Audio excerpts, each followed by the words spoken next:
Hey everybody, hey y'all. Thank y'all for coming. Go ahead and hit the like button if you haven't already. Welcome to Black Link Mag Media. We are here for just a quick minute. We're just going to go over the part of the interview that we have for Rashona Landfair. Talk about a little bit about it. Hey Harlem, hey. And just remember, you guys, it's all respectful over here. We're going to be respectful of one another's opinions. Everybody's opinion matter. We may not agree, but we do that very well over here to agree to disagree. So we are thankful that y'all are here. Hit the like button. If you're new here, go ahead and hit subscribe and hit the like, hit the bell so that you'll know every time that we go live. And just give us a few more minutes to allow other people to come in. So Harlem, I went to pull it up and maybe I can do it this way because I wanted to have it in there. All right, y'all, we'll get started in just a minute. Hit the like button again, subscribe. The like button keeps us in the algorithm. It's a free way to support the channel. Thank you for being here. Thank you, everybody. Let me know where y'all tuning in from. The weather's a little bit better, Harlem. It's a little bit warmer. I can deal with it a little bit better. So we're getting there. Not as warm as I would like, but the snow is melting. So we getting around.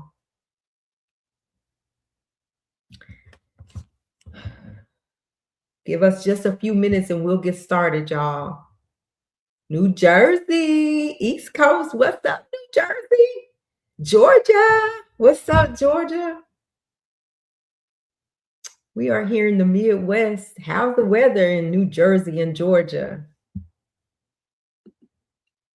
Thank y'all for being here. Come on in.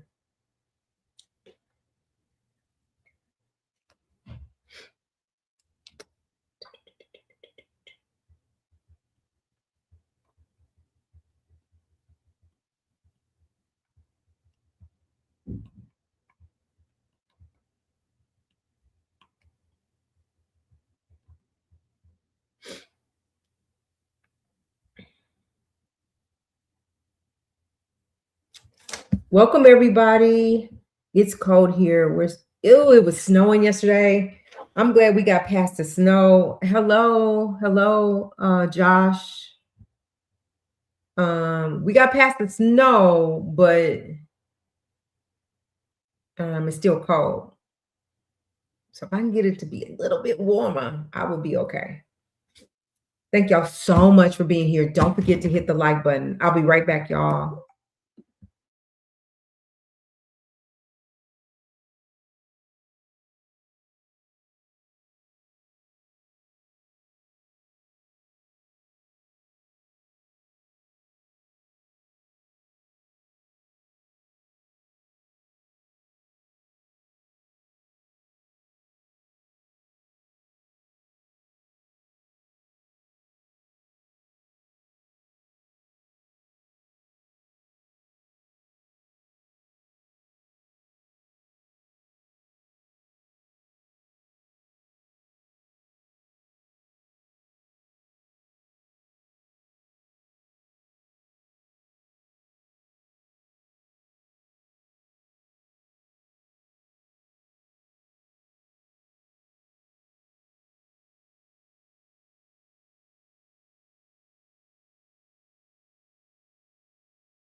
Thank y'all for coming in, y'all. I appreciate it.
All right, y'all. So let's get started. I'm still trying to pull it up because I want to be able to read it from there. But if I can't, then I'll have to read it from my iPad. I've been trying to pull it up, but let me try this way one more time.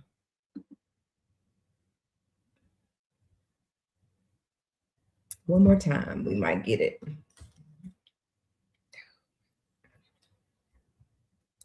Let's see.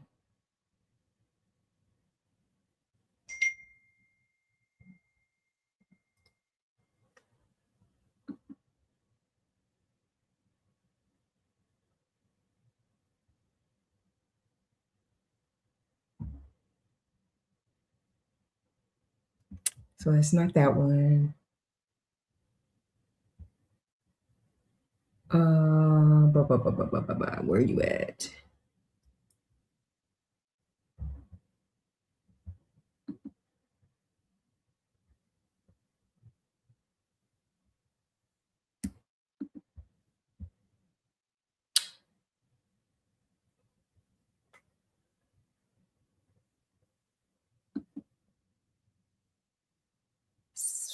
I can't find it. I cannot find it.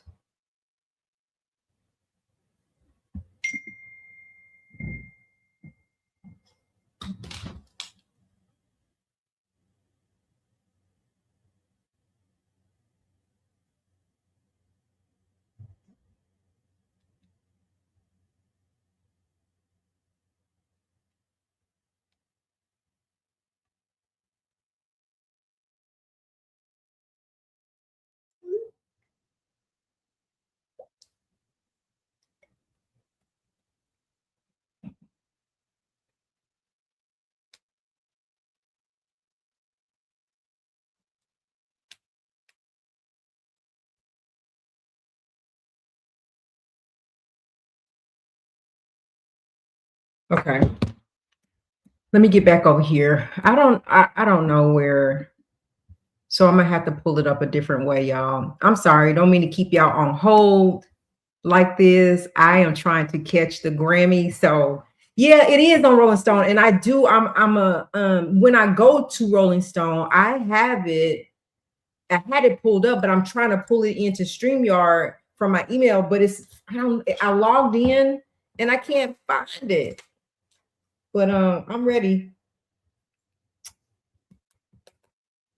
Harlem. Yeah, thank you guys so much for your patience. We'll start in just a minute. I appreciate y'all's patience. I promise I was going to be prepared, and I had saved it, but it's not pulling up. Harlem, can you resend me that link, please? And I'll just go through that link. I went to my email, but I'm not finding it.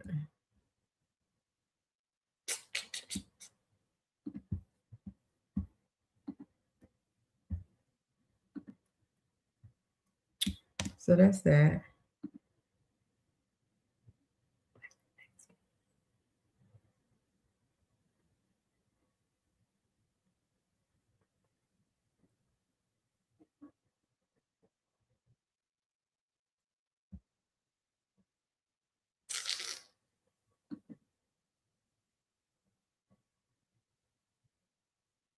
Okay, it's not that one.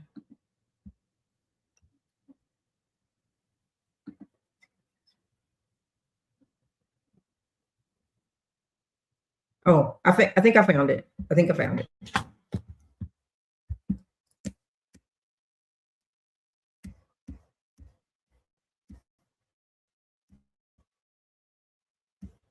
It's kind of long, y'all, but we gonna read it. All right, I found it. So now what I need to do is this one.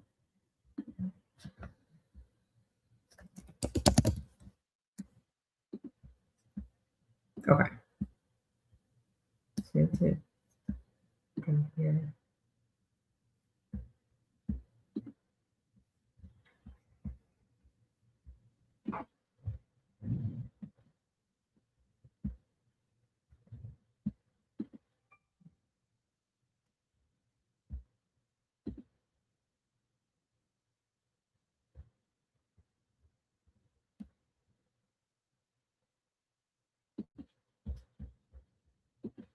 Okay, got it. I got it. Thank you. All right, we're gonna get started.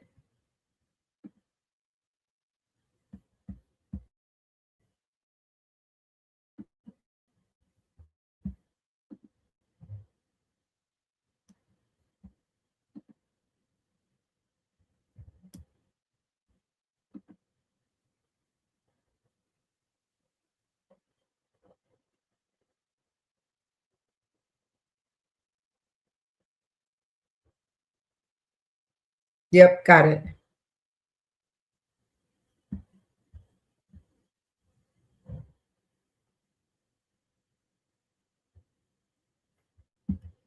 All right, you guys. So before we get started, if you will, hit the like button if you have not already hit the like button as you come in. I do appreciate you hitting the button. I appreciate y'all being here again. Hey, Cherry. I pre-ordered it last month. What, you pre-ordered what, the book? The actual book? I want it. I want that book. I'm gonna get that book.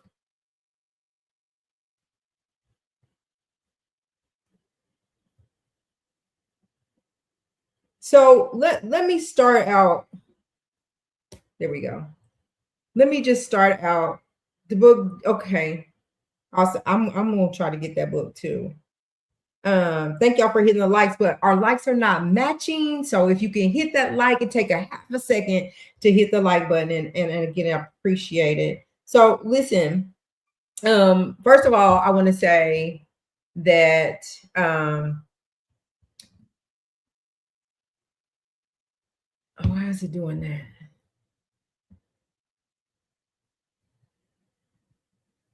That Hey Bridget BFF, thank you for being here. Thank you, thank you. So this is we are going to read. I think this is the interview, some of the interview that Rashona Landfair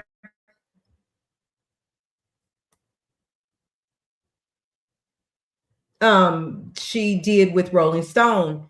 And if you guys don't remember, which I'm sure most everybody in here knows who she is, she was the young girl at the time, the minor, that was in the video that was going around with R.Kelly urinating on her.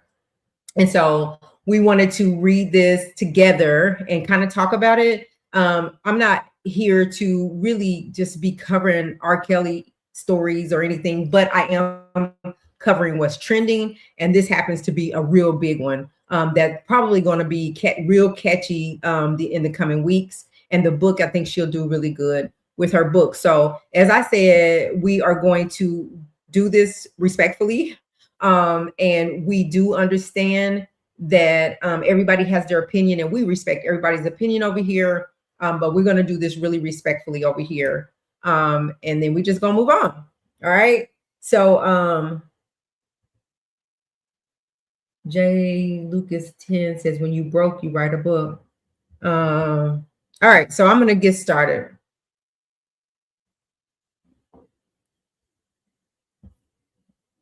I think I want that to go away.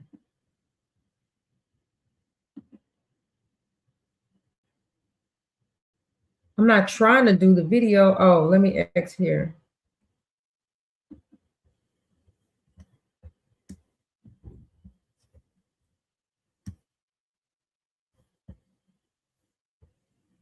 Guess this internet is acting so stupid. It's so slow. Y'all, I apologize. I'm just going to read it from here because I can't with them.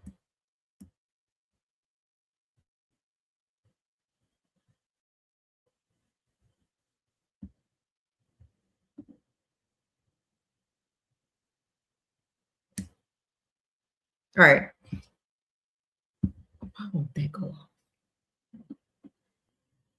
All right. So it says she was Jane Doe in R. Kelly's infamous tape, which we just talked about, and everybody in the world know about the tape. And it says, now I'm here today as Rashona. In the new memoir and her first ever interview, Rashona Landfair details her decade-long abusive relationship with the imprisoned singer and how she's reached the final step in her healing. And I'm glad to hear that for her. Let's see. You shouldn't know Rashona Landfair's name. It may have rung a bell in the 1990s if you were a fan of Chicago hip hop group For the Cause, where Landfair was the spunky, pint-sized rapper of the Cousin Quartet. They found modest fame overseas by performing hip hop covers of songs like Stand By Me and Ain't No Sunshine, but were unable to translate their European success statewide. Music ran in her family's blood. Her aunt Sparkle, you guys remember Sparkle, right? Her aunt Sparkle was a rising R&B star who had connections to major industry players. Landfair's father was a professional guitarist, and her mother had been part of a local gospel group with her siblings. As the sweet-voiced tween grew older, Landfair could have continued pursuing music or forged ahead with her dreams of becoming a preschool teacher. Instead, she became known for something entirely devastating. For the past 25 years, Landfair has lived with the painful aftermath of her name lingering in the public domain without her consent, going so far to shorten her name to Sean, when meeting new acquaintances. As a teenager, she had her privacy ripped away when she was thrust into the national spotlight, not for her musical talents, but for the perversions of a man deemed a musical genius. Landfair became known at the 14 Landfair became known as the 14-year-old girl in a sickening R.Kelly videotape, a documented encounter of child corn. I gotta twist my words, y'all, because YouTube will get us. Filmed by the man she called her godfather. Now in her early 40s, Landfair still resembles the baby-faced girl who radiated joy as she performed on international stages. Standing around 5 foot nothing, even in platform Uggs, her childhood nickname Shorty still fits.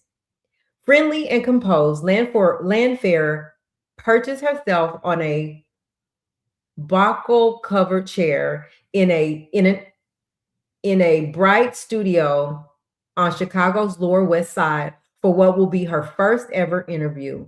Because we remember you never heard from her ever, even after she became an adult. She never spoke out.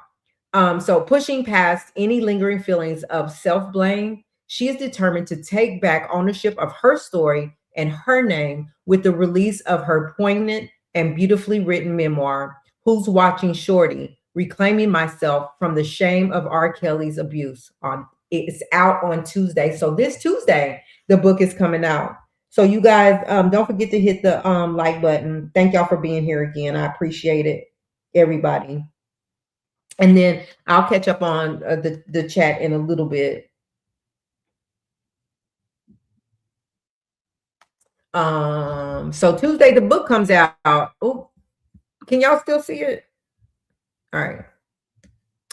Landfair doesn't shy away from much in the memoir, although she's clear this is not a tell-all or expose.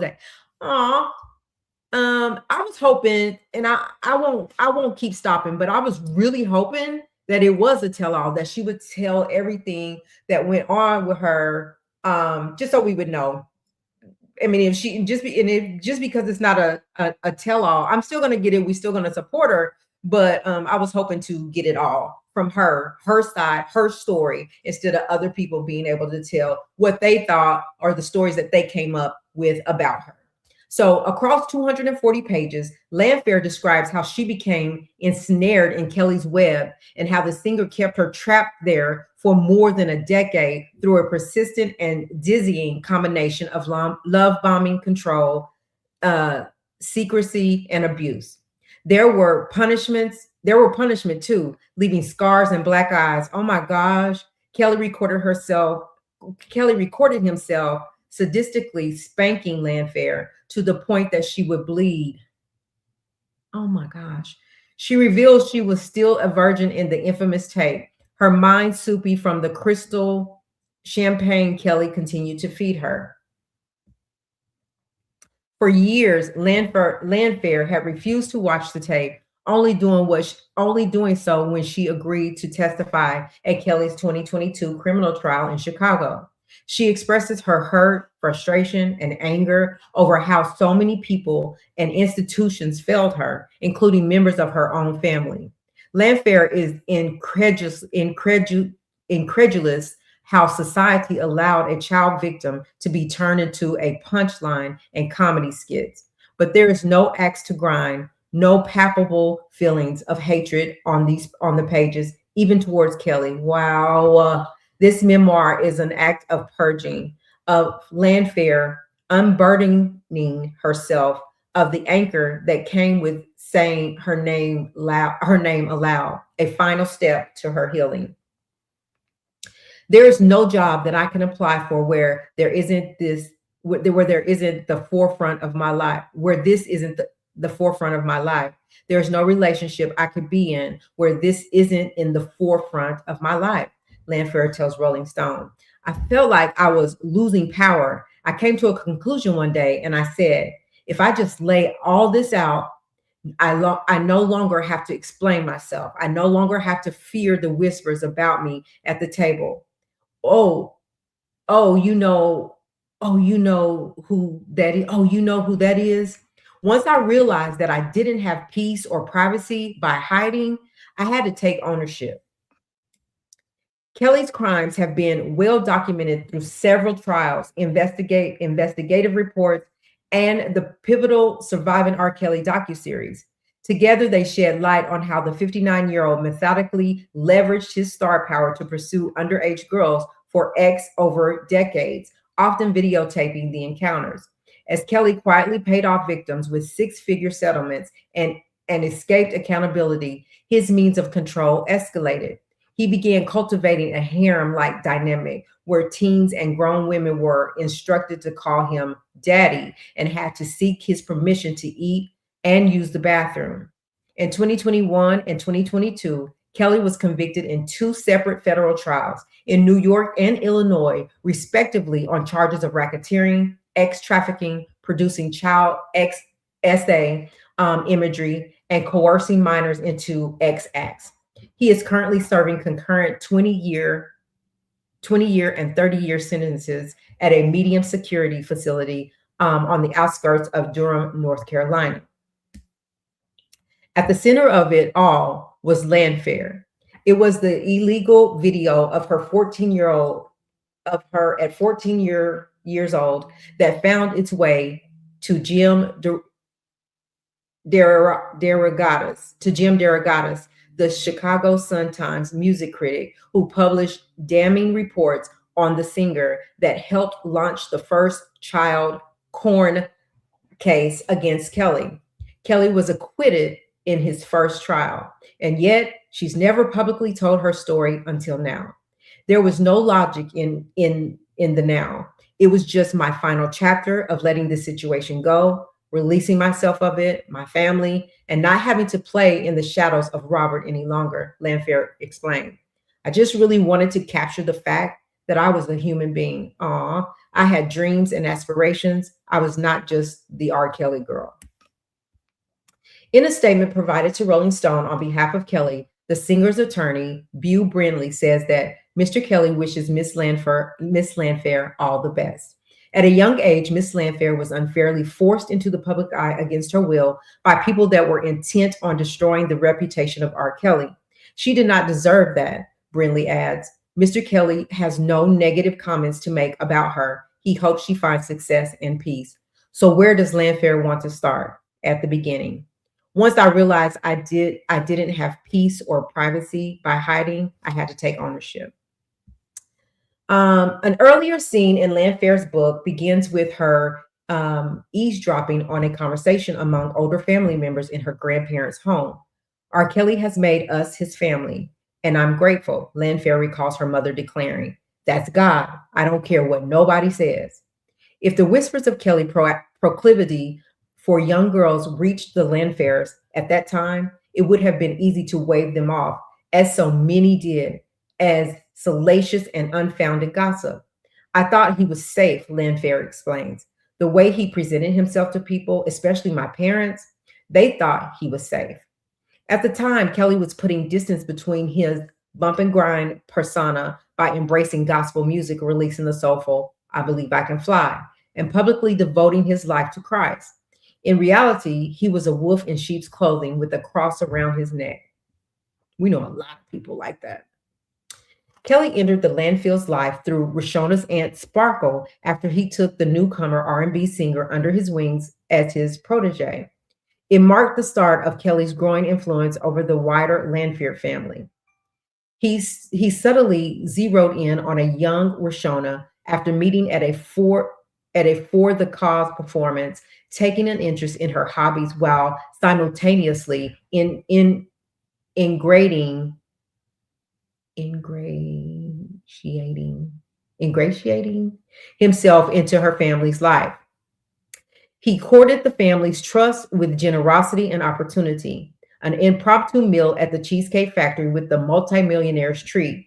Landfair's father, Greg, was offered steady work as a studio musician for Kelly, credited on nearly a dozen Kelly tracks from 1990 to 2010. Excited and awed by Kelly's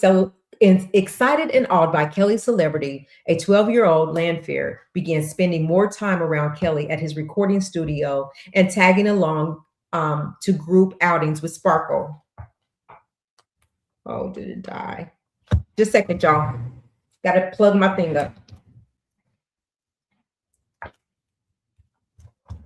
Okay. Where am I? With Sparkle. When Sparkle encouraged Landfair to ask Kelly to be her godfather, it seemed like a natural progression of the close bond the family was developing with Kelly. I think that's where the problem came, right there, is her going to ask to be the godfather. It seemed like a natural progression of the close bond of the family developing with Kelly. After Landfair climbed into Kelly's lap and rubbed his head, following the precise instructions Sparkle had given her, Kelly eagerly accepted the innocent request. Though her parents tried their best, Landfair writes, she says they stood no chance against Kelly, a master manipulator who methodically groomed figures in Landfair's life before he turned his focus and true intentions on her. Under the noses of her family, Kelly's business team, and the revolving door of yes people in his recording studio and homes, the book details how Kelly steadily groomed the middle schooler in plain sight. It started with secret, actually charged phone calls and insisting that Landfair call him daddy in private moments. Landfair says she initially thought of Kelly as her boyfriend, as the abuse escalated, the term paled when trying to label the all-encompassing role Kelly played in her life. He was always daddy, she says. He slowly pushed her boundaries, Landfair writes, played mind games, and convinced the team that they were desperately in love.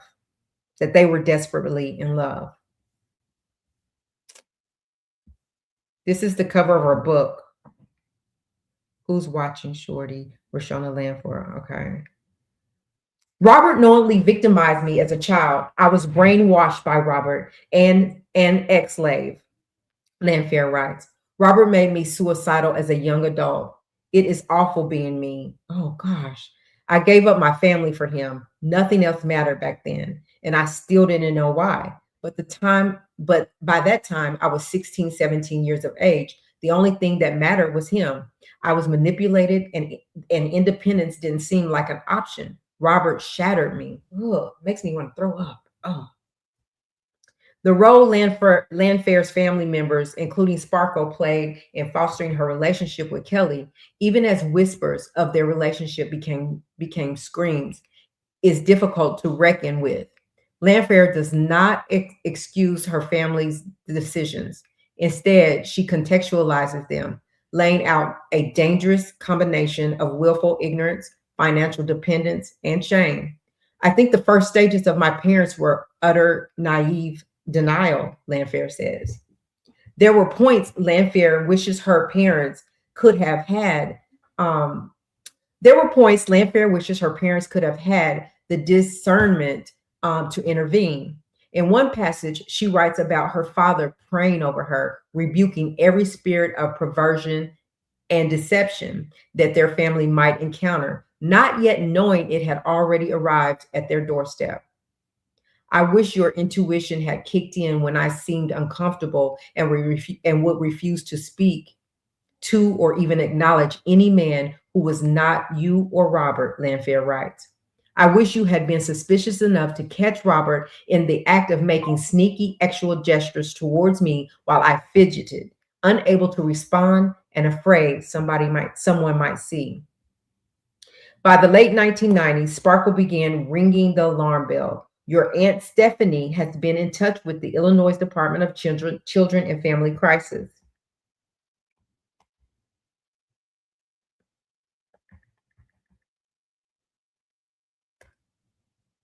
Okay, sorry, y'all. Um, um, um, um, um, um, um, um. Family and Illinois Department Children and Family Services. Landfair writes of her parents confronting her for the first time about her relationship with Kelly.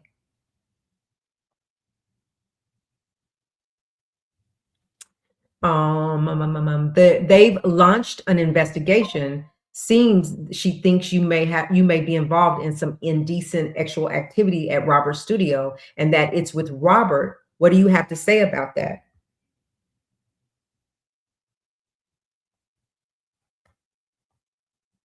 Kelly had been preparing her for this moment. Landfair describes in this book the extensive coaching he put her through, drilling her like a military sergeant until she could smoothly lie about aspects of their relationship. It was long days of rehearsals. It was long days of grooming, she says. It was until you got it right, until he felt like you could walk out the door and represent it the way he translated it. It would take that long.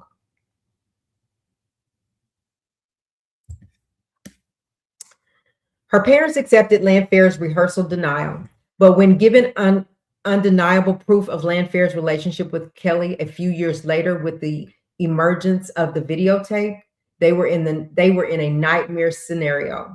Both Kelly and Landfair were adamant about their love, and a 17-year-old Landfair was so deep under her abuser's spell that her parents had no hope of successfully luring her away from Kelly. Instead, they knuckled down and tolerated the situation, which neither parent fully understood the scope of the scope and depravity of. I'm not saying my parents did not have shortcomings, Landfair says. However, if you weren't the parent of a Rashona, if you weren't a parent, if you weren't the parent of a Rashona and in the position to have to choose, my dad did not want to be the person that we saw on Lifetime, banging on windows and throwing rocks and trying to get his daughter back. He was my security blanket. If you want me to be honest.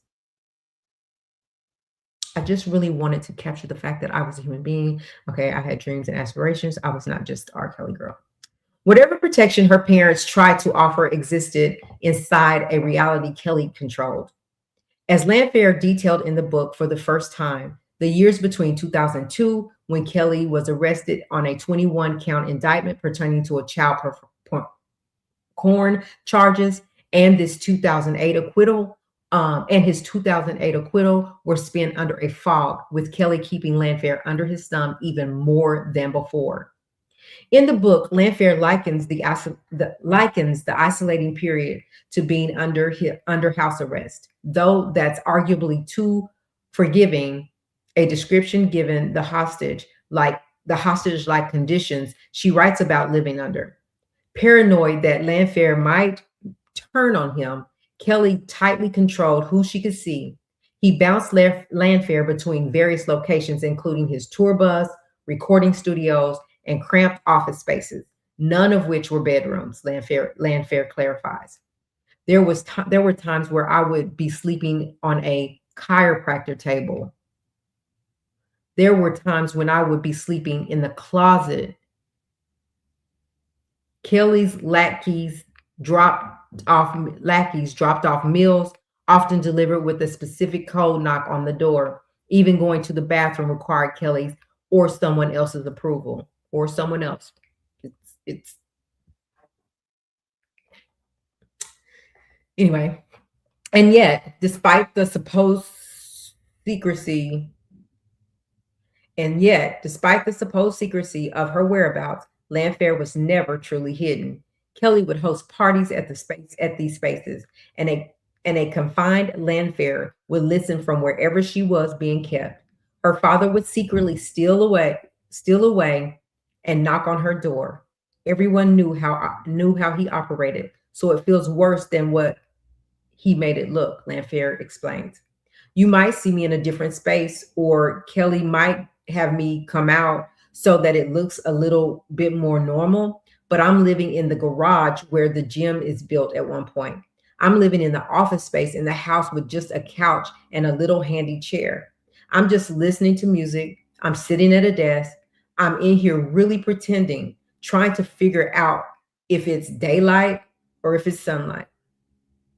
If it's sunlight. Not testifying in the 2008 trial has left Landfair with obvious regrets. Succumbing to Kelly's demands, sick with shame and fearful that she'd be the person held responsible for sending Kelly to prison, Landfair swore under oath to a grand jury that the girl in the video wasn't her. As Kelly's team weaponized Landfair's refusal to testify, she writes that she was just outside the courthouse, kept in the bedroom on Kelly's parked tour bus. I didn't have the TV on, of course, Landfair writes, of her spending her time in the small space, aimlessly waiting on Kelly. Robert wouldn't let me follow the trial, just like he'd forbidden me from watching his televised BET interview with Ed Gordon or listening to his radio interview since his indictment 6 years before. I wasn't allowed to watch, listen to, or read anything that could make me question things, not the news or trending social media stories. So even though I was 200 feet from Robert, I might as well have been 2,000 miles away. Although more than a dozen witnesses, including some of Landfair's relatives and friends, testified that it was her on the hateful tape, jurors would cite her looming absence as a major factor in acquitting Kelly. 3 of Landfair's relatives testified in Kelly's defense, claiming that they didn't recognize the girl on the tape as Landfair. Nearly 20 years later, it still weighs heavily on Landfair. I must live with these choices my parents and I made, and with Robert's abuse of other women and girls who met him after he was acquitted, Landfair writes. I'm not saying we did the right thing, and I regret that so many more people hurt by Robert because he wasn't stopped in 2008. Landfair likens Kelly's control over her life and decisions to brainwashing. His wants suddenly became her desires too. The weight of Kelly's control over Landfair's life was absolute. She sacrificed everything for him. Tears spring to her eyes when asked if she had regrets about quitting for the cause at Kelly's behest. That was the last part of me that went. That was the last thing I had, she said. School was already done. I was not doing basketball anymore. Not going to proms. So for the cause was the last thing to go. That was the one thing that was good about me that I could always resort to. And it was a tug of war. That was probably the first time I can remember challenging him, because I didn't want to do that. Being in the studio to record the audiobook version of her memoir brought that dormant spark back to her life. I definitely miss music, Landfair says. I don't know where I would fit into it at this point, but I do. By the time Landfair was 26 years old,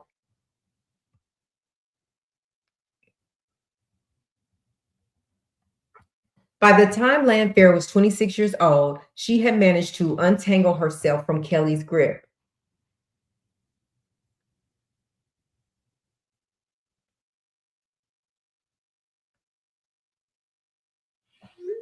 Um, from Kelly's grip, though there were strings like his limited financial support still attached. Then there was the fear. Then there was the fear. Landfair remained paranoid that any new friends or colleagues would recognize her name and whisper behind her back about the unnamed trauma she was just beginning to unpack. With every job I applied for, every friend I made, and date I went on, I was always plagued with worry, she writes. Did they know? Would they judge me? I was tired of living in the shadow of Robert's secret that had become mine. I had to purge. When the Lifetime docuseries Surviving R. Kelly premiered in January 2019, she was blindsided. She had only heard fleeting talk of some project in weeks leading up to a trailer dropping online. Seeing Sparkle cry about Landfair's experience, something that Landfair hadn't fully come to terms with, was discombobulating and infuriating. In a state of panic, Landfair admits she reached out to Kelly for answers, only to receive snares and deflection. She was more taken aback by the response from Daryl McDavid, Kelly's longtime business manager and accountant. Don't hurt him, McDavid reportedly begged her. What? Don't hurt Robert. I know there were a lot of things that happened that, shouldn't have or that could have been avoided, but don't hurt him. The irony of McDavid's plea to Landfair was astounding. This was the same man who was accused of helping coordinate payoffs to Kelly's accusers ahead of the 2008 trial. He had served as a mediator in a meeting between Kelly and Landfair's father, where the singer confessed to secretly having a relationship with an underage Landfair for the past 3+ years. Don't hurt Kelly. Don't hurt Kelly? What about the hurt already caused to her? Nobody ever considered me, Landfair says, matter of factly. Robert was the more valuable person in the equation. There are only a few moments during the 90-minute conversation when Landfair becomes emotional, discussing memories of her father, who died in 2021, a year-long estrangement from her mother, mandated by Kelly, and mourning having to walk away from her early music career. When the topic turns to the 2008 criminal trial, her tears come hot and fast. Her voice cracks in pain, anger, and heartbreak at how thoroughly the system and those around her failed her.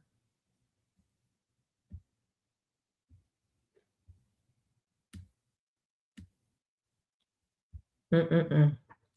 In hindsight, it's unfathomable how widely unprotected Landfair was. Community held stigmas around Black girls being too fast or foolish when predatory older men took advantage of their innocence, made Landfair believe Kelly's pedo was something she was responsible for, keeping her silent. When bootlegged videotapes of her abuse were being sold on the street corners for $10 a copy, when national newspaper bypassed the now standard journalistic standards not to disclose the names of SA victims or minors, or used her full name, often misspelled, in the reports. And when Chicago's Cook County prosecutors failed to protect Landfair as a victim, choosing to show her face in open court as they played the explicit and degrading 26-minute tape numerous times. If I were a Caucasian girl who got peed on, there would have been a different outcome. Everybody would have looked at things completely differently, Landfair says. It wouldn't have been no showing her body in a courtroom. It wouldn't have been the skits and being the mockery of the town. I'm not here to pull a race card or anything like that. I'm just speaking from my heart. And Black girls, we develop fast. We're a little bit curvier. We wear our hair differently, and that becomes our fault if something like this happens. For so long, I believed it was something I did. The entire time, nobody treated me the way I was supposed to be treated. To the public, I was a mockery.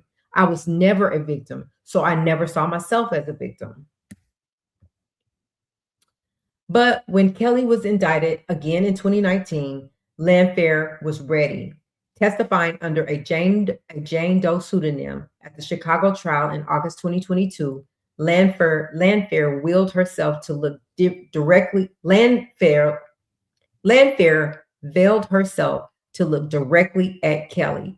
He gave me a nasty look, Landfair recalls, still in slight disbelief. When he gave me that look, it was confirmation that I was sitting in the right place. I felt like the nerve of you to hear all of these things that you have taken somebody through, and for you to still feel like I owe you something or I'm disloyal. That's what made it easy for me, because I'm like, you don't get it. You think you're untouchable. You're still lying. I pray that now that he's had some time to think, that he sees his actions as wrong.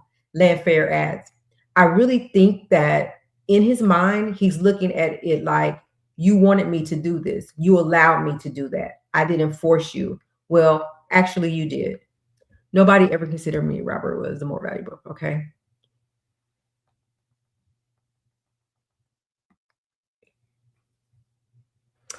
Chicago was Kelly's unchecked playground.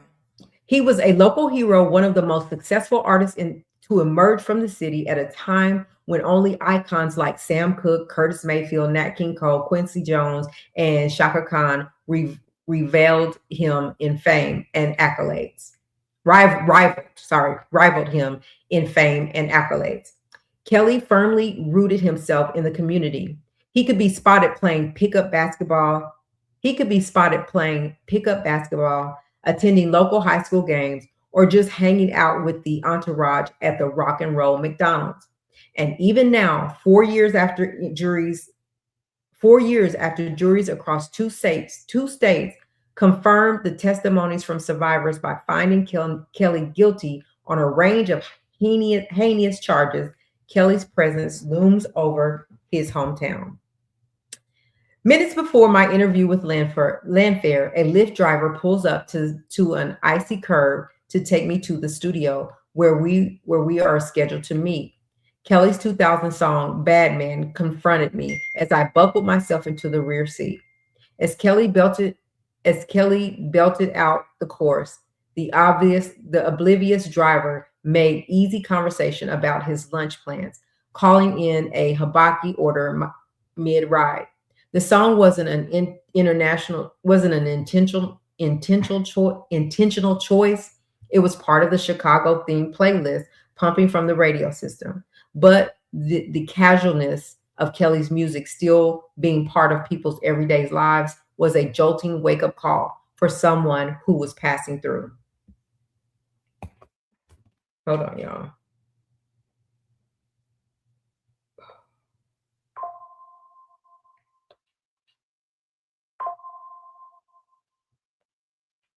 Sorry about that. Landfair is unfazed when I mention Landfair is unfazed when I mention the interaction. Instead, she nods knowingly. It's everywhere I go, she says. I work in a high school, and when I walk into work every morning, R. Kelly is playing on a loudspeaker before I get my day started. I just go into my little shell, and eventually it passes. That's just how I handle it. Landfair understands fans who can't easily write off Kelly's music in the wake of his conviction. The music itself is his gift, she explains. That's the good part of him. That's the creative side of him. So I can't take away a fan's memory of what they felt when the song came out. There have been moments when Landfair contemplated moving away from Chicago, putting physical distance between a city that still openly supports Kelly and is ground zero for some of her most painful memories. For now, she's finally planted in a place she genuinely loves. It's where she was born and raised. It's where her family is. It's the home she's created for herself and her son. Why let Kelly's claim why let Kelly claim anything else in her life? I'm still here, she says. I still walk with my head held high. In the years after removing herself from Kelly's orbit, Landfair has rebuilt her life. She lights up with she lights up while highlighting her job at a school-based health center and describing the next steps for the nonprofit she founded, Project Refine, a mentor program for young women. This is the beginning of my freedom officially, Landfair exhales. Through this book, I feel like I'm a channel. I'm looking forward to sharing my healing process and my testimony and letting that be freeing for somebody else. The nerves that Landfair had been suppressing only shows as the interview winds down, letting out a relieved and shaky breath for after answering the last question. It's been a long, hard fought road to where she feels emboldened to step past the shame and self blame of being Kelly's shadow. I was afraid to say my own name and be who I really was to work, to friends, she says. I created Sean, and that's what I've been going by. She doesn't hesitate as she continues her train of thought, though a smile creeps into her voice, but Landfair adds, I'm here today as Rashona. Is that it? That's it.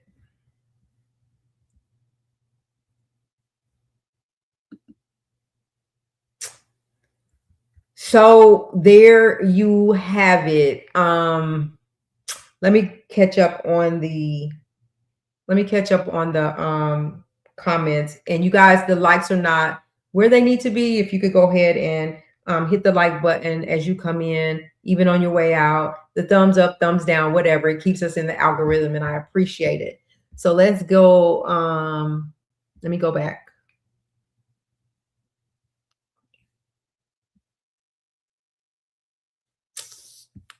Hello. First of all, hello to everybody that's here today in the chat that's new here. All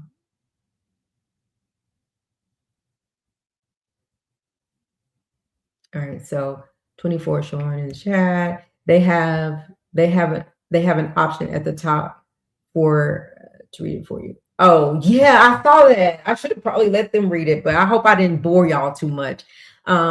This is my first best. No, okay, best Bridget. I'm just curious. I'm just curious. In the beginning, you supported R.Kelly. When did that change? When did that change? Was it when he got convicted or way before? Serious question. I'll answer that question. I don't mind answering that question. 12 more likes are needed. I don't know what that box means, Miss Harlem. Oh, okay. Okay. 28 showing. I am glad that she's taking her power back. I just wonder how a man that said to be on a third grade level manipulates, methodically groom some adults. She was 12 when he started grooming her. Ashley Davis, I wondered the same thing. Please let's get the likes up, y'all. I don't know. Let me see. I don't know. This is BS to me, and no one can convince me that it's not. They need to come out. They don't want Trump to pardon him. Where was her Aunt Sparkle who gave her to R. Kelly? She need the money. The judge didn't give her any. At home, pissed off watching the blogs like the rest of us, making videos saying her niece was lying, and if she keeps lying, she would be forced to talk or some crap she said. Was that Sparkle who said that? Trump will never pardon him. It's her life, and she has every right to tell it. Oh, let me guess. Everyone else who was not there can speak on her, but not her. And she deserves every dime that she makes from the book. It's not even out yet and is already projected to be a bestseller. I wouldn't buy that book if it was my last. Ashley Davis says, I wouldn't buy that book if it was my last book, if it was the last book on earth. I ordered it last month because I knew that it was going to sell out fast. I'm sure Sony will buy them all. Didn't her parents get paid for Kelly to have her? No proof of that. Welcome. I blame her parents. The poor baby was manipulated by both her parents and Kelly. I guess the videos of her and R.Kelly that was played in court was not proof. I blame her parents too, but that doesn't relieve him of what he did. Absolutely. Wasn't authenticated by a forensic expert, so I can't say. They were when I thought it was the 20 million. During the Illinois federal case, I was there every day of that trial. I hate that so many people reported back bad info, and that's why his supporters were so shocked when he got convicted. They gave bad info. I don't ever recall anyone reporting that, and I tuned in every day. I remember them reporting judge saying no expert was needed, that she can authenticate it by saying it was her on the tape. They played 3 different tapes. The only tape they didn't play was tape 4. The one that LVA had, who is that? Had, and he didn't get convicted for tape 4, but he was guilty for tapes 1, 2, and 3. I didn't say they didn't play any tapes. I said no expert authenticated it. Yes, he did. Who was the expert? I will find his name in my notes and tag you. YouTube gave a lot of incorrect information during those trials. YouTube and mainstream media sure did give out wrong information. I agree. LVS means Lisa. Oh, okay. I was like, who is that? All right. So first of all, thank y'all for being here. Again, this is a respectful channel, so we're going to just respect everybody's opinion. So let me tell y'all this. I was never going to cover R. Kelly's story again because it just wasn't the point of covering it. Just blew out the window. It's my opinion, and I'm not going to revisit that. What I'm here to say is that there were a lot of stories that came out about R. Kelly. And what I believe is that some things I was just, I did saw, I was like, how could that have happened? Like, how could he have done that? But then when you hear other stories, like this girl, we know that that's her on the tape. And we know that that is out of pocket, out of line. He did it. And so for that, he has to pay for that. And anything else that he did to any other young girl that he did, that he's convicted of, he has to pay for that. I've always said, if I go take all of my interviews out and all of my videos off of private and put them back out there, which I won't do, I've said that whatever he is responsible for that he did that was wrong, he has to pay for that. But whatever, if anybody's out here lying on him and is not being truthful about some things, which we could look at some of those things, not going there, that were not truthful about, or about him doing those things to them, then he shouldn't have to pay for things that he didn't do. But there's a lot of stuff that he did, including, I believe that that's her on the tape. I also believe that she has the absolute right to write a book. She has the absolute right to tell her story. Everybody in the world has been able to tell her story. So it's only right. And I feel like she maybe should have done it a long time ago to come out and tell her story about what happened to her. She was there. None of us were there. She was there. So she has every right to speak on what her truth is. Why is it that everybody else can come out and speak on their truth, but it's wrong for her to come speak out on her truth? So that's where I stand with it. Just to get it out there, I stand with anything anybody does. Robert Kelly, Sean Combs, Jay-Z, it don't matter. It doesn't matter who they are. If you've violated young girls, underage girls, or if you violated a woman, period, after her saying no, if you abused them, if you put hands on them, you have to be accountable for that. And what she's saying is that even when she got on the stand, he was still mugging her as though to say, why are you on that stand doing this to me? So we also talked about how R. Kelly was actually abused as he was growing up, and that he never got any help for that. So it just spewed into his adult life. Well, what was happening to her is that everything she experienced, even like, can you imagine being a young girl and your family, your dad plays the guitar for him. There's a financial burden that he's paying them to stay there. And so that Rashona can be around. And she has no say because she's a minor. So she just got to do what people tell her to do. So now she's never been able to talk about it. So now that she, I mean, and she's carrying that, like she like changed her whole person to shine so that she could just live in peace because everybody know who she is. Everybody knows who she is. So pretty much is what we're saying. What I'm saying is that I believe Rashona. I believe what she's saying.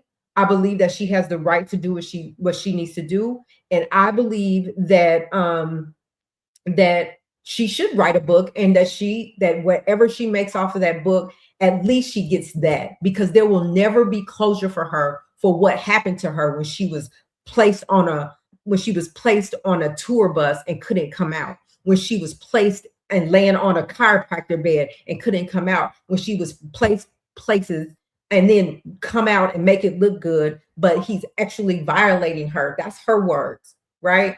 And that's what I believe. So that's where I stand on it. If anybody want to come up and just talk about it, I'm willing to allow anyone to come up.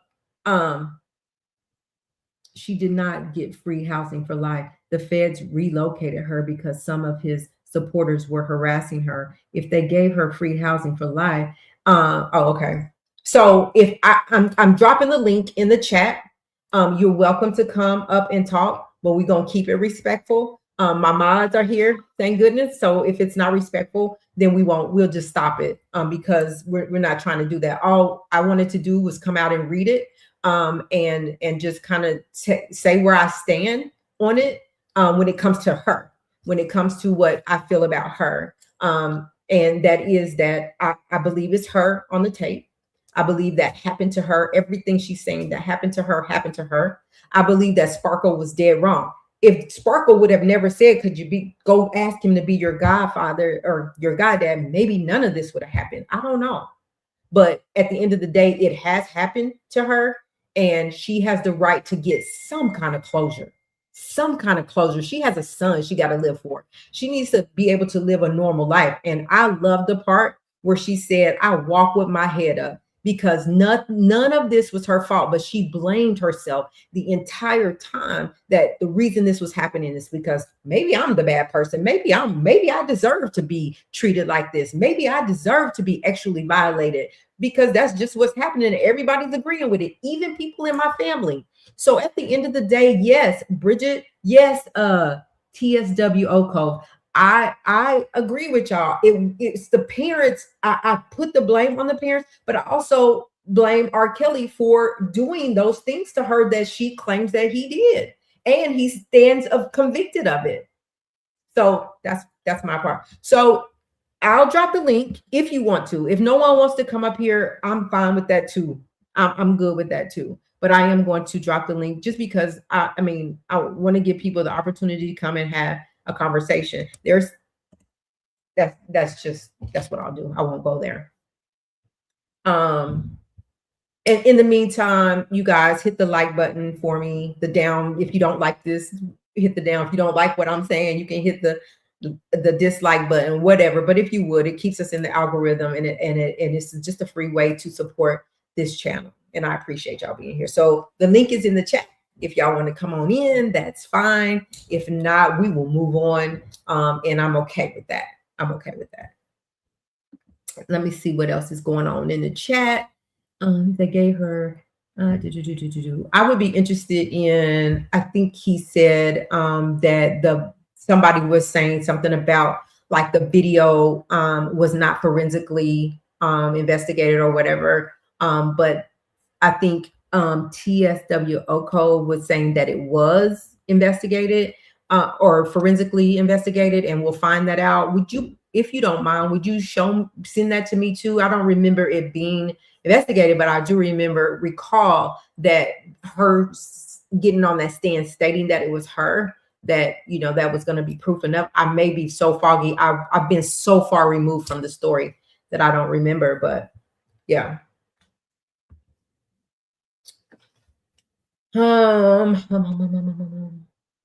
Thank you. I appreciate it. Thank you so much. So anyway, that's my 2 cents on it. I think that more people will be talking about this and be getting. I'm going to support her. I'm going to get the book because I really want to read it. Beauty is Me. I only believe half of it. The truth doesn't need any help. I took my feelings and emotions out of it. Exactly, Beauty is Me. So, like I said, now I could come. I'm not, but I could sit here and I could tell you all who I think was full of it. But I won't. But right now, what we're talking about is Rashona and her book and what happened to her. And at this point, I believe what she's saying happened to her. She was a minor. And it had her mom and dad, just not even allowed. Even if you're getting close to him as a family, and he's considering y'all as family, you still don't leave your daughter with this man and just go off. That's just my opinion. And then when she said, I wished you would have recognized when I don't want to talk, when I wasn't talking to any other man around me, nobody but you, nobody but Robert, then I wish you would have recognized that. But she was afraid to say. She was scared. She was manipulated. She was groomed. And she was just gone. I mean, she was just all about him. And so when she got 16 or 17, like, she was claiming him as her boyfriend. Like, that was her boyfriend. And so at that point, she was not leaving him. She wasn't going. That was her person. At that point is what she thought. Only to find out he wasn't her person. The judge did say that she can say that it was her, but an expert did take the stand. Okay. I didn't follow that one. Hey GLB Oko, thank you for being here. So yeah, so I think that I thought that was what the case was. I'm gonna go ahead and remove this. There we go. Hello. Can you hear me? Yes, I can hear you. How are you? I'm good. How are you? Hey, yo, that go GLB. I just see him come in here now. Yeah. I'm glad that she's actually taking her power back. With these cases, it was a lot with both of those, and I have people that I believed and people that I didn't believe, but with this particular case, I believed her, Me too. And just the way that everything went down from the 90s up till now, it was just all messed up. And she's right. So many people failed her. Yes. So many people failed, including her family. And when Sparkle came out with that interview saying that she was lying on her, it was because she said that Sparkle was the one who had asked her to be the godparent or whatever. She said that she didn't do that part. Mm. So that's what the lie was supposed to be. I don't know, Yeah, I agree with you. I feel like there were some people that she was failed, period. She was failed by the school system, the people that are mandated reporters. She was failed by the community. She was failed by her parents, even though, she didn't stand by her parents. But I think that they failed her.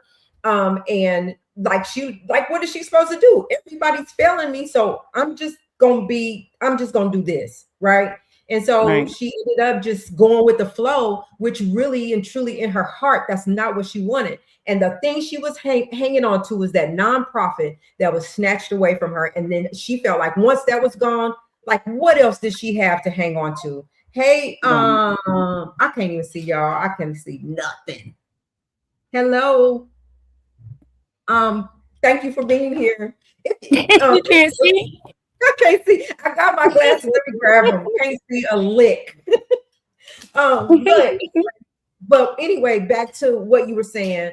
I do agree with you on this. Like, if you look over the whole everything, I feel like if she wasn't manipulated and scared, and her parents did the right thing in 2018, he would have been convicted then. But Right. here's my other thing. I have to also say that it wasn't just R. Kelly. It was people that was his yes men that Exactly. shouldn't be in jail by himself right now. No, I agree with you Daryl McDavid should be in jail right now. for Especially sure. she revealed that he was like, just don't hurt him, don't hurt Robert. And I felt that in my stomach when she wrote, don't hurt him, but who's going to What protect about me? me? Right. Who's going to say don't hurt me? That's jacked up. And so there are a lot of people besides R. Kelly that should be in jail right now. Right. Um, And there's a lot of things that came out during that trial surrounding her. It wasn't just her, it was her and her two best friends. Like they were fighting over this grown man. over this grown man. And I'm like, she got, go ahead, I'm sorry. it was just heartbreaking. It just was. You know, um It was, DIFUS, well, we call them DIFUS here. I think they call them CPS there, Child Protective Services. yeah. The aunt did call and you know they denied it, so I guess they closed the case or whatever. But I'm looking at the parents, and he brought the parents like a shoe company, and he was supporting their lifestyle. I'm like, they didn't see nothing. Like, I just don't know that I wouldn't be able to see anything with Mm-mm. my kid. Well, I think this right here, because right as a mother, I'm not leaving her. When I leave Exactly. the studio, she's coming with me. Um, Hmm. she, she's only how 14. She don't have no business staying here. Period. Matter of fact, she not coming to the studio today. She ain't coming. She don't even need to Right. be here. But if she's here, when I leave, when I come, she comes. When I leave, she leaves. So that's where Exactly. the parents failed her, right? And then I feel like CPS failed her. Like you Hmm. could have, there should have been more investigation into this. And then she's beating herself up because she didn't get on the stand and she didn't say anything in 2018. And now she feels like every girl that came behind her that was hurt by him, that is her fault. So can you imagine everything she's carrying on her because Right. she was manipulated and scared to say something? You know, um, GLB had a bus driver on his channel that before any of these trials happened, and he Uh-huh. said that she was on the bus during the trial. I was like, I don't believe he would do that. But now when she went to court, she said that she was on the bus during the 2008 trial. So she was like at court, but not really at court. Yes. So I'm like, she's there. Like, here's my thing too that I wonder. Like, but I guess you have to have like a warrant to get on the bus or whatever. I'm thinking like you at the courthouse on the tour bus while he's mm-hmm, inside the court, and he kept her. She's saying, according to her, he kept her. Um, he kept her under his thumb. Like it got even worse whenever he was going to court because he was afraid that she might turn on him. right, So she couldn't see people, she couldn't be around people, even more so because he was already doing that. But even more so, and she was just stuck in rooms. Like when she said she was sometimes just sleep on a chiropractor bed in a room, like that's sad to me. yeah. That's sad to me. But I think even by her coming out with her book and her telling the story, she said that she um she felt like the weight and the shame and all that stuff. I think now all that should come off of her. and now that reflects on him, Yeah. because Yeah. she was carrying his secrets. That's what Yeah. she said in court. Because she was tired. And They yeah, asked her in court. Can you hear me? yeah. Can you hear? I'm sorry if I And, keep talking over you. I and apologize. It's kind of lagged on the end, so forgive me. I'm sorry. that's fine. In court, one of the questions they asked her on the defense side was why come out now? And she said that she's tired of carrying his lies. Yeah. Listen, she's lived a lifelong of secrets and holding his secrets. And, we talk about mental health and we talk about people that were violated as children, just like R. Kelly was violated as a child, but never got the help. I just wonder, like, if he got help for it, would he be a different person? He never got help for it. Nobody knew to go get him help. So now he's violating people, and that's no excuse because when you know right from wrong, right? And so Mm-hmm.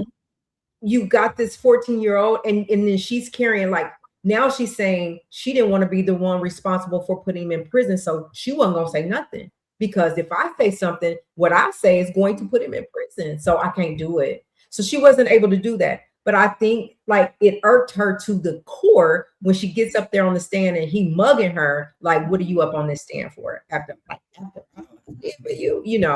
I think that Right. was, it was foul. So I hope they say It that, was if you carry stuff with you, it's just going to burden you down. You got to let it out. You got to say, people will probably say, well, like, now you don't flip the script because you was supporting R. Kelly or you was this. I have the right, like everybody else have the right to look at the big picture. And now I'm looking at her story. I'm saying for her story, like you said, there's discrepancies across the whole thing from right. 2018 to now. But you can pick out what you side eyeing or what is really the truth. And I feel like she's really telling her truth. Right. And Yeah, I this can't. one I feel like was the truth. There were some I did side eye, and it's on court. And if that was at court, I still side eyed them. But this one, no, this one No, definitely. yeah, even at court on the stand, there's some that you're like, what? Now say it, but then because there was like, okay, I don't want to go there, but I'm talking about her, Rashona. But I feel like Child. I feel like that it was like she felt like it's time. She said this is the last part of her healing. So I'm taking that as she's been on this healing journey for a long time, especially after he was convicted. And Mhm. like, I just need to get this out now. Not to she like she ain't looking for nothing specifically other than I need to get this out so that I can live healthy for my child. Like, she has a whole son. And Right, and she has every right to, she has every but right. like he has a strong support base, and um, oh my God, if only like people knew a lot of things that some of them went through, like they were having their credit ran and posted online. People were calling the Better Business Bureau on them. They were showing up at their house. The feds kept having to move them around. It was just a lot going It's on. sad. Mm-hmm. So, Hey, Yeah. hey, hey, how you Hey, doing? This well, Larry, this DLB. How you doing? hey, GLB. How you doing? How you doing? I'm good. It's good to Welcome. see It's you. been a Yeah, it's good to minute. see you on the airwaves. You as well. It's been a long time. A long time. I said, Yeah. what? Who live? Who? Yeah. that's what I Okay. said when I saw it come up. I was like, "What?" Man, I Yeah. had 6 people call me immediately. What? Who? Who you talking about? I said, let But me get up.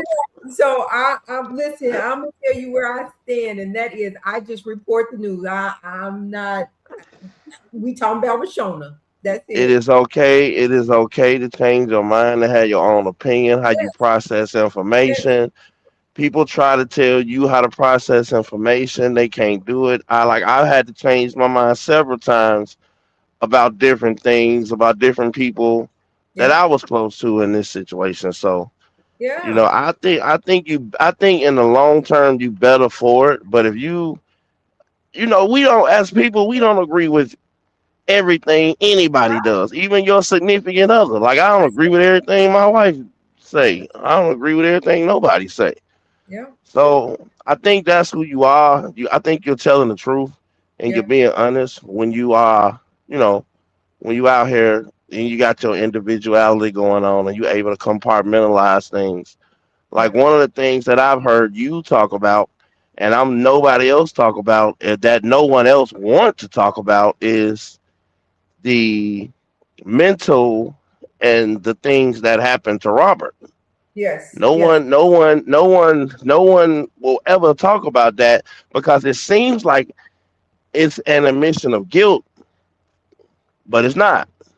So, as I read this last night, like 12 o'clock online, a Uh-huh. Rolling Stones article, Uh-huh. and the one thing out of everything that struck to me was she said she was eavesdropping as a Mm. kid and heard her parents having a conversation, and they was in there talking about, God sent him to us. He Yeah. view us as his family. So what So kind of pressure? Go ahead. I'm sorry. yeah, I'm sorry. I didn't mean to interrupt you at all. I do apologize. But to that point, I'm just like, that's at that point, she's hearing this conversation knowing what she had been going through that they don't even know that had Right, already happened to her. Like reading that whole article just now, I felt like throwing up. I was like, how in the world, could anybody not see that this girl is telling her truth? And why can't she tell her truth? Like right. she's being from age 14 where she's vulnerable, where she has to do what adults tell her to do. And the adult people were saying, stay with this man. Go tell him, ask him, can you be his godchild? Go sit on his lap and like, what? How are you leaving her Even to go? even even his manager, even R.Kelly, man, Darren McDavid is like, don't hurt Robert. He should be in jail. I He should be in jail. This didn't come out. That part didn't come out. That didn't come out at so You far as never I heard. read it. Oh, go ahead. Let me hush. Go ahead. I had a court documents and I looked for that late last night because I got up because I was like, did this come out at trial? But I didn't see that. I didn't see. They Nope, was that more didn't come focused out on of the trial. videotape, So I don't know. And then I don't. What do you think about Sparkle? Like I I think she's part of the problem. She was right, part of the problem, but yet she's sitting on she made it look like to me that she cared about Rashona and somebody need to go check on her. But she probably wouldn't even be in that situation had you not been enticing her to go sit on his lap and rub his head and ask him to be your God. And now you crying. And Rashona said in this interview that she was discombobulated when she saw that she was on there crying because you're part of the ring. That got and fair. and and and I've seen this and this the same thing that she said, the same thing that she said that her auntie asked her to do. When I read those text messages, the same thing that Jane Doe number 5 at New York mother told her to do. When she called and she was sleeping, she was like, "Get up, go down there and rub his back and rub his head. You don't want to lose your position. Another girl might get him. You got to go down there and be in his face and rub his back and rub his head and shit." So excuse my language, but Okay. I don't know. That this is the first time she's ever tried, to my knowledge, to tell her side of the story. And That's I ain't gonna lie, it made me sad. It made me think back, like, we did say she was the girl in the P tape. yeah. We did acknowledge her by name when we was Yeah. cautious with everybody else and named them by Jane Doe's. Absolutely We did. did, yeah, we did. We did put her picture all over the internet. We never considered that she could be in a relationship. She was a mother that she was trying to move on. We didn't consider. I know I didn't consider any of those things. You know, Yeah. so Yeah. she was right about that, and she has every right to come out and tell her side of the story. And let me tell you one thing about discrepancies. This happened 30 years ago. Hmm. Okay, dates and times are gonna be conflicted. That doesn't make it not true. That's right. Okay, That's doesn't right. make it not. Yeah, that doesn't make it not true. People want to pick this and that, yada yada yada. But at the end of the day, he has a serious problem because of the pain that was inflicted upon him. People have to stop saying that he's innocent. You need to start saying that he needs help and he's guilty, and the laws need to be changed to help people who have been in a situation, and now he's out here hurting people because he don't understand what happened to him. He never got the help that he needs. So, Yep. but in this country, they send you to jail. They don't get help for you, but That's what happens. And in jail, you're not going to get help. And that's what we just was saying. I think maybe before you came in that, yes, R.Kelly went through a lot of stuff in his childhood, and there was never any help for it. And so because he didn't get help, it just spewed into his adulthood, right? And right, I wonder that if he had gotten the help, would he be this person that he is? But you're also grown and you know right from wrong. And you right, know that because anytime you gotta hide somebody, you ain't doing the right thing. So right. Right. Anytime you gotta groom, and she said they had to practice with if anybody was to approach her about it, how she would respond. And she said that she had to practice this day in, day out till she got it the way he thought it was. And so when somebody approached her, she would know what to say. And finally, guess who approached her? Her father. So she gave him the spiel of what she practiced, right? And so, right. that's wrong if you have to tell somebody. And that also makes me think, now that I'm hearing her story, that when you go on the Gayle King interview, people were saying that he was telling them what to say, right? Well, according to her, he does that kind of stuff. So was he telling them what to say? Like, right. But she ain't the only one that said it. A few of the girls that said that. Yeah. So I've actually seen a video. It didn't come out in court, but I actually seen a video of him sitting there and acting like a girl in a girl's voice, telling them what to say. Like if they come to the door, I seen that. yeah, if they come to the door, like how you handle this, how you handle your parents. I've actually seen that with my own two eyes. But a lot of things. I'm gonna give you another thing. Do you remember? I don't know if you follow his case in Chicago when the producer named Ian took the stand. Ian said that they wondered, how did you know she was out in the garage? And it was like, well, we was working on music, and he took a birthday cake to her out in the garage. So when she said she was living in his house in the garage, yeah, she said when she was living in the garage. And then you got another girl that said that he took me to the house, and a girl came from up under the boxing ring in the garage, and they had a threesome there. I think that was Lisa Van Allen. I'm like, man, if you really follow this stuff, you can kind of tie things to one another, because I got a date in my head like where the twins said they was working there and was taking food to Andrea, and she was upstairs with the baby. But this at the same time the girl is living at the garage. But this is also the same time that the boy was going to high school. He was having the parties, and at the same time downstairs you got Dominique and the other girl in the room can't talk to each other. Then you got her in the garage. He just had a lot going on at that damn house. So y'all listen, let me ask you this. What do you think about Drea now? So before you answer, the reason I'm asking is because I think about all the way back when I started covering the story, right? And then I'm hearing her story, and you look at everything, like you start putting things together, because I never was going to touch this again. But this article came out, and I was like, dang. And I sat back and I was like, well, the wife, like, she ain't innocent either. Well, this is what I think about the wife phases. What do y'all think? This is what I think about the wife phases. I think that anyone that did not go to the trial that was in the documentary, their story wasn't entirely true.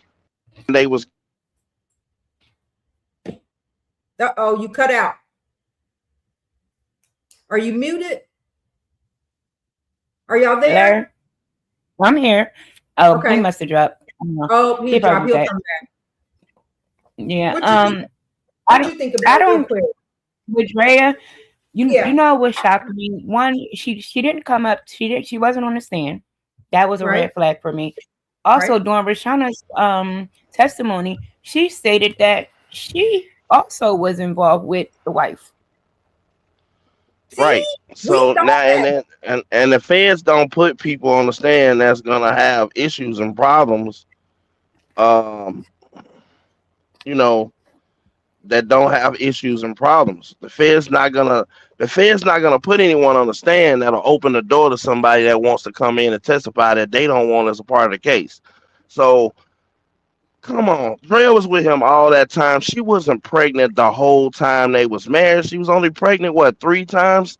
That's Yeah, 9 months out of all yeah, those years. What do you think she was doing? He's very yeah. sexual. He likes to have sex. He likes to have threesomes. She was the girl on the bus at one point. I think she slept with a lot of these girls. I think she slept with, and then come on. Yeah. I don't see R. Kelly calling the parents saying that, hey, can she come babysit? I see her calling saying that, can she come babysit? And her being upstairs on the third floor knowing what her husband is, because clearly she ain't babysitting and she ain't coming down there, and that's how he was able to get away with this. I, you know, I think she, and you don't even know her story. She'll never tell it. No, She you never don't know her tells her story, story. which is why I'm Right. like, okay, we can only about it all. Like we can only speculate if we weren't there. But when you listen to Rashona's story, she's fine. And I'm like you, I've never heard her speak anywhere about it. She never took up for herself. She never said, "Y'all stop, let me tell my story." Right. So she has the absolute right to tell her story. I don't know that we'll ever hear the wife to ever say anything but what she said already. But we've heard stories of her having threesomes with other people that were involved with him. So I mean, that's speculation. That's what it's just hearsay. But I mean, I tend to believe what Rashona says. I just believe what she says. Well, to me Right. now, I consider it a fact because she is on record. That girl testified to that in court and said that she did it because that's what R. Kelly wanted. So she didn't say no, we didn't do anything with the wife. She said yes because that's what he wanted. And she also said that she had a threesome with Sparkle, did she not? Who Didn't Roshana say that she had a threesome with Sparkle? in this article? I didn't see that. No, on the stand in the Oh, say, case. oh, I don't know. I didn't follow. I didn't follow. Did she say? Yeah, I'm gonna go over it and read it tonight. I'm gonna read her testimony tonight. But Okay. I think I'm 85% sure she did say that Oh my gosh, with her because auntie. Sparkle came out, and I think Javante came out and said that that's not true. So, but I don't Because know. I've Like, never heard it. I've never heard that. yeah, I think she said that under oath too. Oh, I think she did say that under oath. So I don't know. It's good well, that she coming out here and putting her side of the story I out here. think Like that she do this. I just keep interrupting, but I think she has to, so she can heal. So she can just. She said this is the last step to her healing, and I think that um, she has to do this in order to just close it and move on. Well, if she didn't say that, she said something to the effect of, and I don't want to lie on her.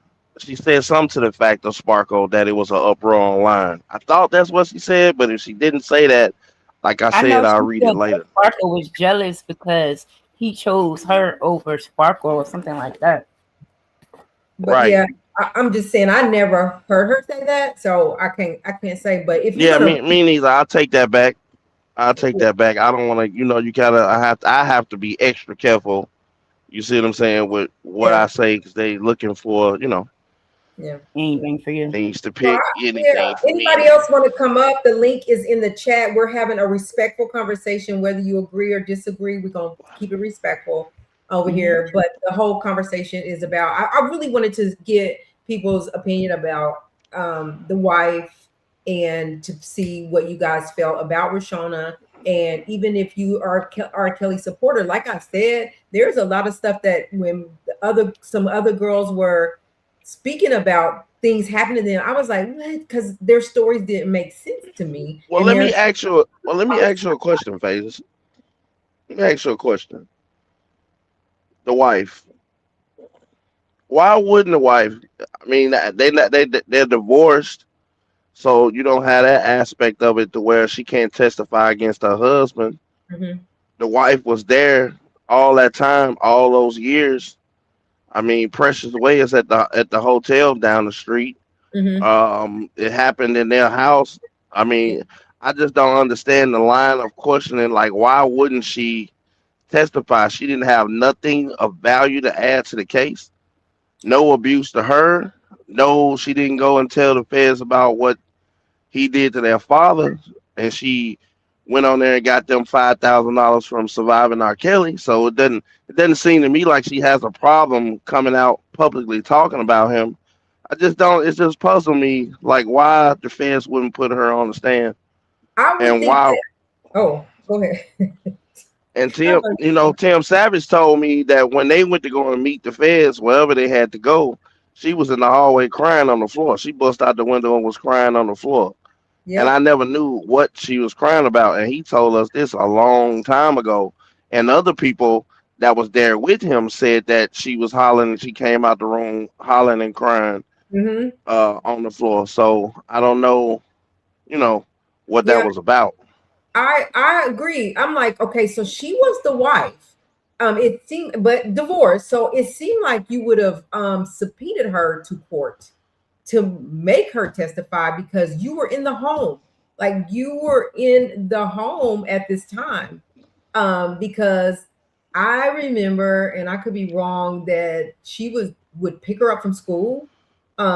She would help her with like she was there. So why wouldn't she get on the stand? But she will take a tour on platforms and go do interviews. So I don't know why she didn't get on the stand. Well, I think it came out in the case that Guilty. if this is the situation, if I gotta go. I really gotta go back and read it because I don't know if they Yeah. asked Rashona about her, and then it came out that Lisa Van Allen, if I'm not mistaken, was of age, so it wouldn't have made sense in asking her Hmm. about a consensual threesome with the wife. Right. You see what I'm saying? So I'm gonna read it. I'm gonna read it later. I'm gonna go back over the. I'm gonna pull it up and I'm Okay. gonna read it. Okay. You know. All right. Everybody in the chat, if you But would you hit the know what? like. Even going to look at now, going back, listen, I'm do y'all sorry. remember all those skits when she was talking about in her article? Well, in her interview, she was talking about all those skits that came out. I remember seeing all those skits that was marking her. They made Where? cartoons and everything about it, and it kind of it just feels real bad. It Where did does you see skits and stuff at? Where was that on at? TV. On You talking On about TV? TV, Dave yeah, Chappelle Dave and Oh, Chappelle yeah, and all yeah, those. yeah. Okay, yeah, yeah. And I also the other point that she made where she said like she was at the time that this happened to her, she was a minor, but yet they're playing this tape over and over, showing her over and over and over and over. And that had it been another culture, like they would have never done that to her. Why are y'all spewing her? She was failed. She was failed by the system, by her parents, by the community, by so many people. right, Because I agree. they should have never did that in court to her, and she got to sit One of there and those tapes is still available on the internet, even while he who was would locked want up. it? I don't even. It just came. It just got. It was on that Pornhub site because one of the bloggers over in the sector played it. Of course, YouTube took it down, but Uh-huh. he played it on his channel. And I'm Sad. like, how did he get that? That's shot. But now that he got convicted, they took it off the Mhm. site. That's sad. No one protect. When she said no one protected her, literally no one protected her at Right. all. Nobody. And that means all of his staff that was around that knew she was like, people were saying I was hidden. I wasn't, but I really wasn't hidden. I was there. Like, and people knew that. She said like they would bring food and it was a certain knock that they would have to make, and she would know that the food was coming. It's just She crazy. said she was She's at telling the truth. chiropractor offices. She's She telling said the I was truth. at chiropractor's offices. I was everywhere. I'm laying And on she a was like, they took And then a lot of people they judge her. They be like, "Hey, well, she got government assistance." I was like, "Do you understand that she stopped going to school around the fifth, sixth, seventh grade, and this became her life? She didn't get to go to the prom. She said, I didn't get to go to the prom. I didn't get to play basketball no more. And the last thing he took from me was the four for the cause group. So if you put this kind of pressure on a minor, now everybody know who she is, and she can't go outside, she can't do anything. Yeah, and she come an adult and she meet somebody and have a child, she probably do need some help. Yeah. You know? And how Absolutely. would you feel if you up there asking the man who said he your godfather and the one that did these things to you for money for an apartment, and you got all these other little girls running around, and he basically was giving her a hard time about it. And then Mm-hmm. what did he do? Sent her to McDavid. Yep. Sent her to McDavid. Like, here go $1,000. We Yeah. gonna give you $1,000 a month.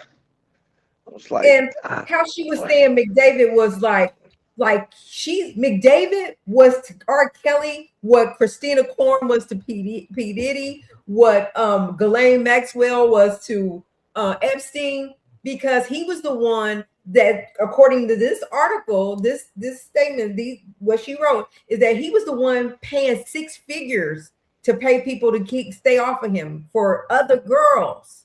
They were being paid off, and McDavid was the one paying them off, making the deals, being the mediator.